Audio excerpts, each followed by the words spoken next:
सम्माननीय सभामुख महोदय, म सबैभन्दा पहिला उपनिर्वाचन मार्फत हामीलाई थपिएको मत र थपिएको सिटसहित अतिरिक्त जिम्मेवारी दिनुहुने श्रद्धेय चितवन र तनहुँका आम मतदाताहरूलाई धन्यवाद दिन चाहन्छु। सम्माननीय सभामुख महोदय, माननीय अर्थमन्त्रीले विगतका वर्षहरूमा जस्तै गरिनेछले भरिएको तात्विक रूपमा विगतका वर्षहरूको भन्दा फरक नरहेको विनियोजन विधेयक 2080 का प्राथमिकता तथा सिद्धान्तहरू प्रस्तुत गर्नुभएको छ। विगत केही वर्षका यिनै दस्तावेज लिएर केही वाक्य र शब्दहरूको हेरफेर गरी प्रस्तुत गरिने नियमित कर्मकाण्डी दस्तावेजकै रूपमा यो आएको हामीले ठानेका छौँ। अहिले अर्थतन्त्र असाधारण अवस्थामा छ। नाकाबन्दी भएको 72-73, कोभिडको सुरुवात भएको 77 र सशस्त्र द्वन्द्वको उत्कर्ष दरबार हत्याकाण्ड लगायतले असर गरेको 58-59लाई छोड्ने हो भने यस वर्षको आर्थिक वृद्धि दर विगत 3 दशकै सबैभन्दा कम हुने देखिएको छ।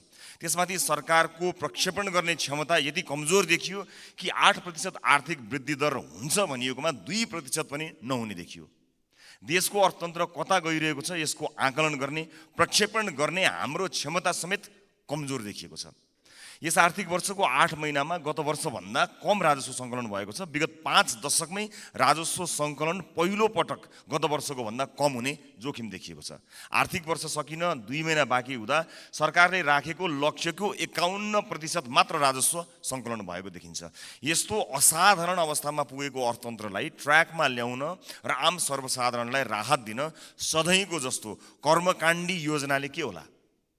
सधैँ एउटै कुरा गर्ने, नतिजा चाहिँ अलग अपेक्षा गर्ने हाम्रो बानी हो कि जनतालाई झुक्क्याउने खेल? आशाका पुलिन्दा पस्किने हो कि व्यावहारिक र समाधानमुखी नीति अङ्गीकार गर्ने?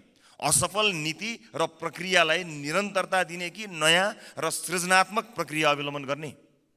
वर्षेनी गरिनेछ भनिने तर पुरा नगरिने बजेटले राज्यप्रति जनताको विश्वास कसरी बढाउँछ? सम्माननीय सभामुख महोदय, माननीय अर्थमन्त्रीज्यूले अर्थतन्त्र र बजेट प्रणालीमा देखिएका विद्यमान समस्या र चुनौतीहरूलाई धेरै विश्व आर्थिक घटनाहरू र केही आन्तरिक कारणले गर्दा भन्नुभएको छ। तर वास्तविकता त्यस्तो होइन। वास्तविकता ठ्याक्कै उल्टो हो। धेरै चाहिँ हाम्रो आफ्नै आन्तरिक कारणले र थोरै चाहिँ बाहिरी कारणले हो। हाम्रो आफ्नै राजनीतिक व्यथिति, विसङ्गति र सङ्गठित रूपमा राजनीतिले गरिरहेको भ्रष्टाचारको कारण हो।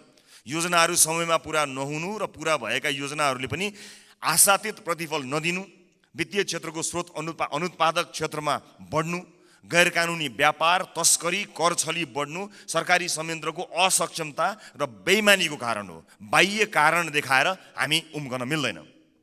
समग्रमा विनियोजन विधेयक 2080 का सिद्धान्त र प्राथमिकता पनि विगतका असफल आर्थिक नीतिको निरन्तरता हुन पुगेको छ। यसले नेपाली समाजको आजको समस्याको समाधान दिने देखिँदैन। सङ्कटग्रस्त नेपाली अर्थतन्त्रलाई सुधार गरेर देशको आर्थिक अवस्था बलियो बनाउने खालको यो बिल्कुलै छैन।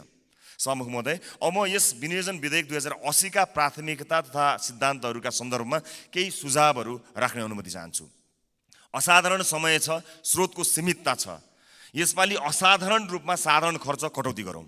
बजेटमा गर्छौँ भनेका कुरा गरेरै छाड्ने, यदि हुन सकेन भने कसका कारण हुन सकेन, सचिव, विभागीय प्रमुख, मन्त्री, प्रधानमन्त्री, सांसदलाई जवाफदेही बनाऊ। क्रियाकलाप होइन, नतिजाको आधारमा कार्य सम्पादन मूल्याङ्कन गरौँ। सार्वजनिक सेवा प्रवाहमा सूचना प्रविधिको व्यापक प्रयोग गरौँ। सामान्य दर्ता, स्वीकृति, भुक्तानी आदि पूर्ण रूपमा स्वचालित र प्रविधिको माध्यमबाट गर्न सकेका सबै प्रवाह चुस्त दुरुस्त हुन्छ र भ्रष्टाचार पनि कम हुन्छ। ई गभर्नेन्सलाई राष्ट्रिय प्राथमिकताको योजना बनाई यसलाई अगाडि बढाउँ। विदेशी लगानी भित्र्याउन हामी छिमेकी मुलुकसँग प्रतिस्पर्धा गर्नुपर्ने अवस्था छ। कुनै पनि विदेशी लगानीकर्तालाई नेपालमा आएर व्यवसाय सुरु गर्न अत्यन्त झन्झटिलो छ। दर्ता गर्न 6 महिनादेखि वर्ष दिन लाग्ने अवस्था छ। व्यवसाय सुरु भइसकेपछि पनि सञ्चालनका क्रममा मुनाफा फिर्ता लैजाने कुरामा, प्राविधिक आयात गर्ने कुरामा धेरै कठिनाइ छन्। मुलुकमा नै राम्रो गरिरहेका विदेशी लगानी भएका कम्पनीहरूले समेत थप लगानी नगरेको अवस्था छ। यसलाई सुदृढीकरण गर्नुपर्छ। त्यसैले मात्र मुलुकमा उद्यमशीलता प्रोत्साहन गर्छ र थप पुँजीलाई आकर्षित गर्नका साथै पुँजी पलायन रोक्छ। त्यस्तै सरकारले गर्ने भनेको ऐन कानुन तर्जुमा र संशोधन, लगानी सम्बन्धी ऐन, गैर आवासीय नेपाली सम्बन्धी ऐन आदिका कुरा अर्थमन्त्रीज्यूले राख्नुभएको छ। यी 3 महिनाभित्र सरकारले संसदमा पेश गरोस्। आगामी आर्थिक वर्षको पहिलो त्रैमासमा यी जरुरी ऐन कानुन निर्माण हो। माननीय सदस्य, फरक तरिकाले समय सके सभामुख महोदय 1 मिनेट पनि लगाउँदिन। फरक तरिकाले काम गर्न सकिएन भने फरक नतिजा आउँदैन। अहिलेको सङ्कटबाट मुलुकलाई पार लगाउन माननीय अर्थमन्त्रीज्यूले विनियोजन विधेयकमा के फरक प्राथमिकता र सिद्धान्त लिनुभएको छ, यो संसदलाई विस्तृत व्याख्यासहित जवाफ दिनुपर्छ। माननीय अर्थमन्त्रीज्यूले प्रस्तुत गर्नुभएको विनियोजन विधेयक 2080 का सिद्धान्त र प्राथमिकताबाट हामी कति पनि विश्वस्त हुन सकेका छैनौँ। सम्माननीय सभामुख महोदय, जाँदा जाँदै म मेरो निर्वाचन क्षेत्रमा भएको दुःखद घटनामा यो शङ्कर कणेल आत्महत्या प्रकरणको छानबिन होस् र न्याय मिलोस् पीडितलाई भन्ने कुराको आवाज पनि उठाउन चाहन्छु। र अहिले भएको भ्रष्टाचारको यो काण्डमा, शरणार्थीको काण्डमा यो ताप्केको बिँड तात्यो, ताप्दै गरेको ताप्के चाहिँ सेलाएको छ। यो ताप्के नसेलाओस्, सिङ्गो देश र अन्तर्राष्ट्रिय समुदायले हेरेको छ। दोषी कोही पनि नउम्कियोस्, मिलिजुली एकअर्कालाई जोगाउने काम नहोस्। हामी यसलाई अत्यन्त नजिकबाट निहालिरहेका छौँ भन्दै बिदा चाहन्छु। धन्यवाद।